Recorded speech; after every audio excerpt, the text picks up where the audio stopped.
ఆంధ్రప్రదేశ్ మాజీ ముఖ్యమంత్రి వైఎస్ జగన్మోహన్ రెడ్డి ఆస్తులకు సంబంధించిన కేసు విచారణలో సుప్రీంకోర్టులో కీలక పరిణామం చోటు చేసుకుంది. ఈ పిటిషన్ విచారణ నుంచి తప్పుకుంటున్నట్లు జస్టిస్ సంజయ్ కుమార్ తెలిపారు.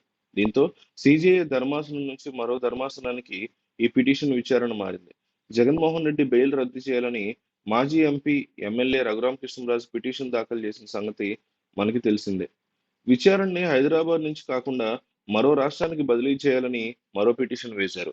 ఈ రెండు పిటిషన్ల మీద CJI justice Sanjiv Khanna, justice Sanjay కుమార్‌తో కూడిన ధర్మాసనం విచారణ చేపట్టింది. విచారణ మొదలైన తర్వాత ఈ పిటిషన్ ఆంధ్రప్రదేశ్ చెందినదని జగన్ తరఫు లాయర్ ధర్మాసనానికి వివరించారు. ప్రస్తుతం మారిన పరిస్థితుల నేపథ్యంలో కౌంటర్ దాఖలు చేయడానికి కొంత సమయం ఇవ్వాలని CBI solicitor general Tushar Mehra కోరారు.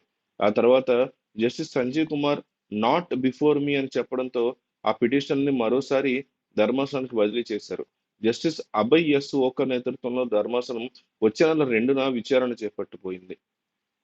ఈ మేరకు రిజిస్ట్రార్‌ని సంజీవ్ ఖన్నా ఆదేశాలు దీనికి సంబంధించి జారీ చేశారు.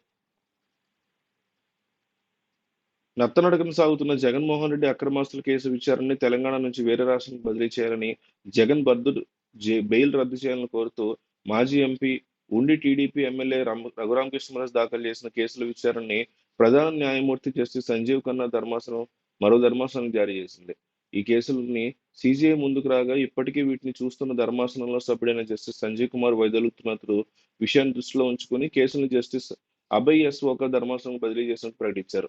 తొలుత transfer petition justice Sanjiv Khanna ధర్మాసనానికి, ఆ తర్వాత బెయిల్ రద్దు పిటిషన్ జస్టిస్ ఓకే బెంచ్ వద్దకు రాగా బెయిల్ రద్దుని జస్టిస్ సంజీవ్ ఖన్నా ధర్మాసనానికి పంపాలని జస్టిస్ ఓకే ఆదేశించారు. దాంతో ఈ రెండింటిని జస్టిస్ సంజీవ్ ఖన్నా బెంచ్ విచారిస్తూ వచ్చింది. చివరగా 2024 ఆగస్టు 7న justice Sanjay Kumar, justice R మహదేవ్‌తో కూడినటువంటి ధర్మాసనం విచారించిన justice Sanjiv Khanna CrPC section 305, 317, 205 కింద ప్రతివాదులు దాఖలు చేసిన దరఖాస్తుతో సంబంధం లేకుండా ట్రయల్ మొదలుపెట్టాలని ఆదేశించారు.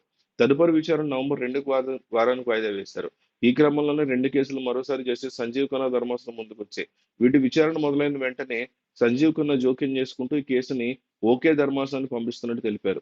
బహుశా ఈ కేసును తప్పుగా ఇక్కడ మార్క్ చేసినట్టు కనిపిస్తోంది. ఇందులో తన పొరపాటు ఉందని న్యాయవాదులను ఉద్దేశించి వ్యాఖ్యానించారు.